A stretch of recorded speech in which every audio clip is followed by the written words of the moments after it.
Okay, these are gonna be my heads for my short block for my dirt car. They're 587 castings, so they're the ones after the J's. They came after, so they're not the best casting out there, but it's better than like a Smog or something like that. And they're fairly similar with like a good valve job, like pretty much any of the 360s.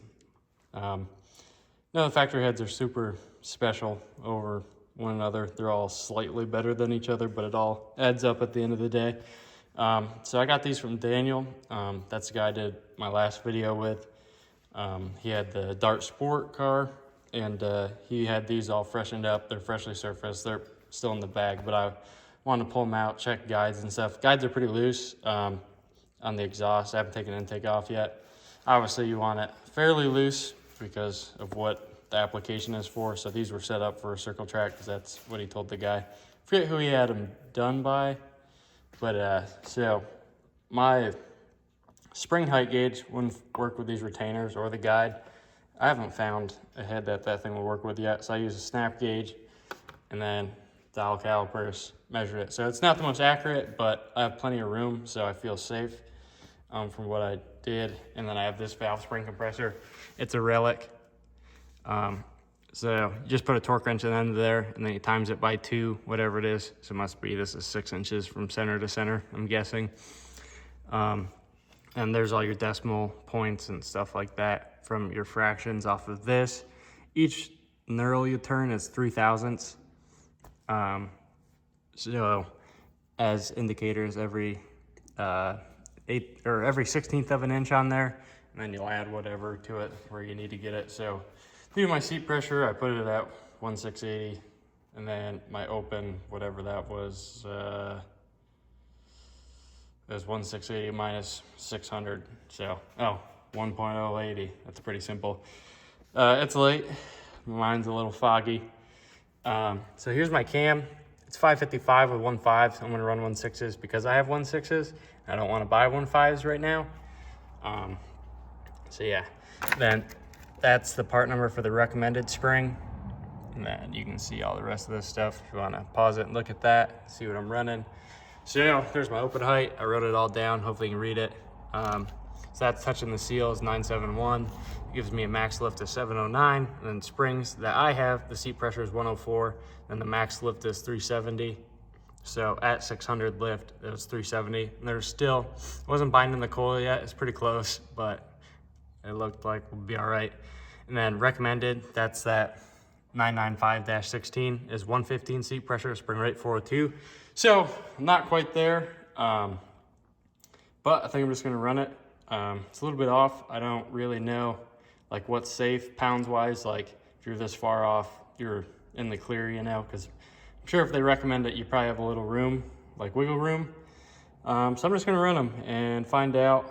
I don't plan on screaming it. Well, I guess it'll be screaming. It'll be like 6,800 is the max I want to turn it. That's what my rev limiter is set at in the car. But yeah, I wanted to show that. I'm gonna do the intake, pull the intake off and see how similar that is. I did have a spacer or shim, if you want to call it that. I need to measure this and see how much it has. I need to stick a feeler gauge in between there. When I worked at the machine shop, the guy who I worked under, he'd just stick, I don't remember how thick of a feeler gauge it was, but he just stuck a feeler gauge in there to see if there was coil bind, and I could see it. So obviously it's not the coil bind. I believe he said they're like Z28 springs or something like that. I don't remember off the top of my head, but I don't know.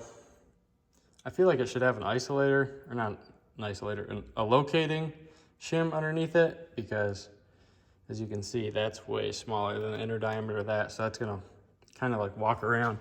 As you can see, it's already like they're coming off the shims. So I think I should get some of those and then swap all those out. And I think they probably just had that to get the seat pressure up. So the seat pressure, I didn't even think about this, but the seat pressure will be a little higher with that spring in there also. So it might bring, I don't know if it's gonna bring me up that much. I could probably just check and not run my mouth, but then I have to reset this again. That's a pain. So we're just gonna go with it. Let me know what you guys think. Probably do a little more research before I put the heads on the short block.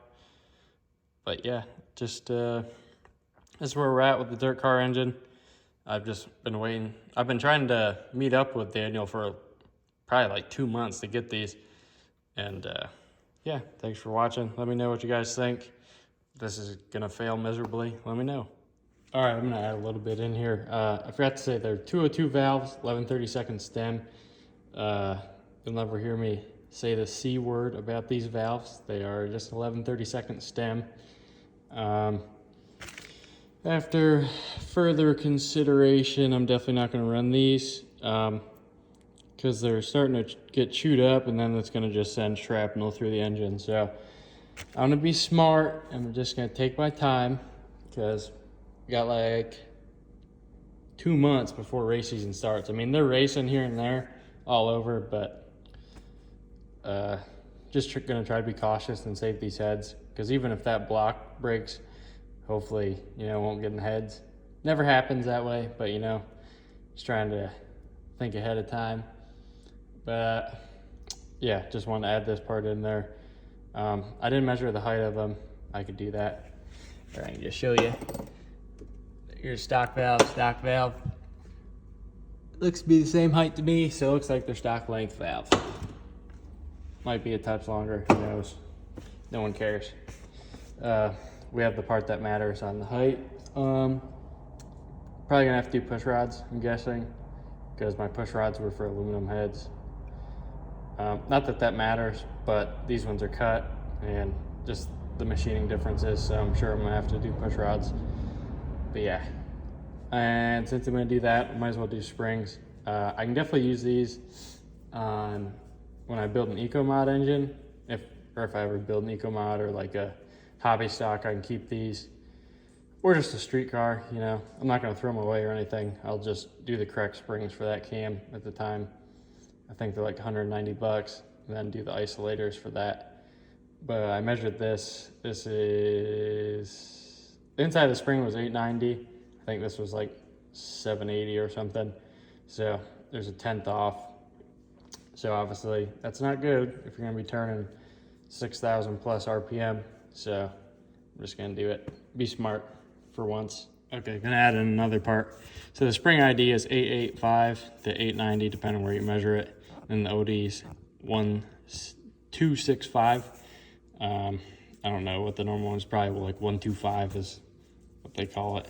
But and the OD of the guide is 725. So yeah, I need to find an isolator or spring. It's not isolator. I don't know why I keep saying that. I'm trying to think. Spring locator that's going to work with that.